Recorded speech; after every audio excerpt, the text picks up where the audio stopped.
राजन विचारे यांनी आतापर्यंत आनंद आश्रमातला एक पत्रा तरी बदलला आहे का? त्यांच्याकडे टीका करण्यापलीकडे आता काही शिल्लक राहिलेलं नाही.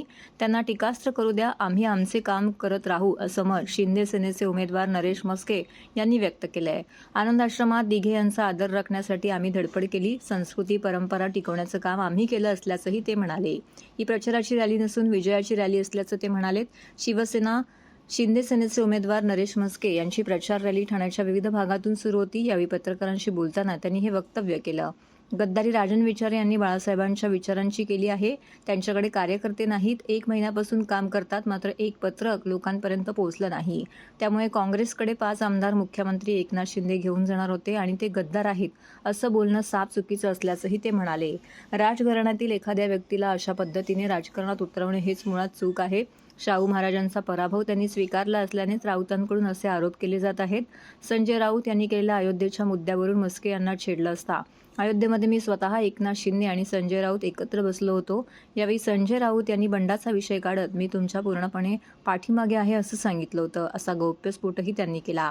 दरम्यान म्हस्के यांची प्रचार रॅली मीनाताई ठाकरे चौक, कॅसर मिल नाका, आदर्श नगर, कोलबाड रोड, उथळसर, दादा पाटील वाडी, टेकडी बंगला, चंदनवाडी शाखा इत्यादी भागांमध्ये फिरली. त्यांनी धर्मवीर आनंद दिघे यांचे शक्तीस्थळ, Khartan road, Bhandarali, Gokhale road, Rammurti road, Gavdevi market अशा भागातून ही रॅली केली.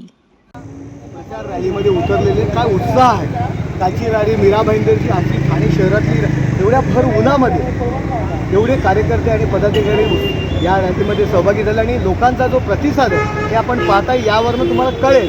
विजयावरती शिक्कामोर्तब झालेलं आहे. विचारे ज्यांना आरोप करायचे त्यांनी करावे, आम्ही त्याकडे लक्ष देत नाही. त्यांना आता तेवढंच काम राहिलेलं आहे. आमचं काम प्रचाराचं सुरू आहे. आनंद आश्रम आहे, तुम्ही त्या ठिकाणी जाऊ शकता, तुम्ही पाहू शकता की दिघे साहेबांच्या स्मृती त्या ठिकाणी आम्ही जपलेल्या आहेत. त्या ठिकाणून दिघे साहेबांचे सर्व कामं, जी परंपरा आहे, जी संस्कृती आहे, जे दिघे साहेब करते ते केली जातात. त्या ठिकाणाहून लोकांचे अडीअडचणी प्रश्न सोडवले जातात. यापूर्वी तरी एखादा गळका पत्रा तरी राजन विचारे यांनी आनंद आश्रमाचा बदललेला आहे का? पावसाळ्यामध्ये जर छत गळत असेल तर साधा पत्र्याचा पत्रा तरी राजन विचारांनी बदललेला आहे का? त्यामुळे राजन विचारांनी आमच्यावर अशा काही टीका करू नये. त्यांनी आम्ही त्याकडे लक्ष देतो.